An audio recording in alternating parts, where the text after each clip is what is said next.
মহাভৈৰৱ মন্দিৰত সোণোৱাল। তেজপুৰৰ ঐতিহ্যমণ্ডিত মহাভৈৰৱ দেৱালয়ত দেশৰ কেন্দ্ৰীয় মন্ত্ৰী সৰ্বানন্দ সোণোৱালৰ পূজা অৰ্চনা।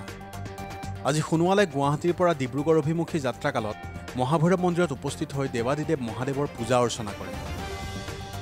পাছত সোণোৱালে সংবাদ মাধ্যমৰ আগত দেশৰ বৰ্তমান প্ৰধানমন্ত্ৰী নৰেন্দ্ৰ মোদী পুনৰবাৰ প্ৰধানমন্ত্ৰী হ'ব বুলি মন্তব্য কৰি কংগ্ৰেছক কঠোৰ সমালোচনা কৰে। কংগ্ৰেছৰ 60 বছৰীয়া শাসনৰ বিপৰীতে বিজেপিৰ 10 বছৰীয়া শাসনৰ দেশৰ জনসাধাৰণে বিচাৰ কৰি মোদীক পুনৰ প্ৰধানমন্ত্ৰী হিচাপে বিচৰা বুলিও কয় সোণোৱালে। কংগ্ৰেছ দলটোক ভাৰতবৰ্ষৰ জনগণে বহুত দিন পৰীক্ষা নিৰীক্ষা কৰিলে। 60 বছৰকাল তেখেতসকলক সুযোগ দিলে, চূড়ান্ত বিফল হ'ল।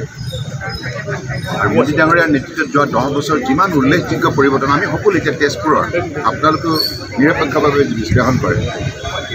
আজি অসমৰ প্ৰতিটো অঞ্চল যাতায়াত যোগাযোগৰ পৰা আৰম্ভ কৰি অত্যাধুনিক অনুষ্ঠান প্ৰতিষ্ঠান যেনেধৰণে গঢ় লৈ উঠিছে আৰু বিভিন্ন আঁচনিৰ যোগেদি সমাজৰ সকলো শ্ৰেণীৰ ৰাইজক উপকৃত কৰিছে আৰু নিষ্ঠাৰে সততাৰে সুশাসনৰ যোগেদি সমাজখনক সামাজিক মৰ্যাদা, সামাজিক সুৰক্ষা, অৰ্থনৈতিক উন্নয়ন আৰু আটাইতকৈ ডাঙৰ কথা সন্মান সহকাৰে জীয়াই থকাৰ যিটো অধিকাৰ প্ৰদান কৰিছে মোদী ডাঙৰীয়াই, সেইবাবে তেখেতক ভাৰতবৰ্ষৰ জনগণে তৃতীয়টো কাৰ্যকালৰ বাবে প্ৰধানমন্ত্ৰী হিচাপে তেখেতক আন্তৰিকতাৰে বিচাৰিছে। আৰু আজি ভাৰতবৰ্ষৰ অৰ্থনীতি আপোনালোকে জানে, কংগ্ৰেছৰ দিনত হাৰাশাৰী হোৱা এই শাসন ব্যৱস্থাক সুসংগঠিত কৰি জনসাধাৰণৰ আস্থা আৰু বিশ্বাসত লৈ মোদী ডাঙৰীয়াই যি কঠোৰ পৰিশ্ৰম, সঠিক নীতি, সঠিক সিদ্ধান্ত, সঠিক পৰিকল্পনা, সঠিক আঁচনি সময়মতে ৰূপায়ণ কৰি আজি দেশক বিশ্বৰ বুকুত পঞ্চম বৃহৎ অৰ্থনীতি হিচাপে প্ৰতিষ্ঠা কৰিলে। আৰু অহা 5 বছৰ এইখন ভাৰতবৰ্ষকে পৃথিৱীৰ তৃতীয়খন সৰ্ববৃহৎ অৰ্থনীতি হিচাপে গঢ়ি তোলাৰ যিটো লক্ষ্য আছে, গতিকে সেই যুক্তিতে ৰাইজে বিচাৰিছে যে মোদী ডাঙৰীয়া থাকিলে সততাৰ নিষ্ঠাৰে প্ৰশাসন যন্ত্ৰ পৰিচালিত হ'ব, দেশৰ সকলো শ্ৰেণীৰ ৰাইজে উপকৃত হ'ব আৰু দেশ শক্তিশালী হ'ব, দেশ সুৰক্ষিত হ'ব আৰু দেশত জনসাধাৰণে সন্মান সহকাৰে জীয়াই থকাৰ অধিকাৰ ভোগ কৰিব। সংবিধানৰ এখন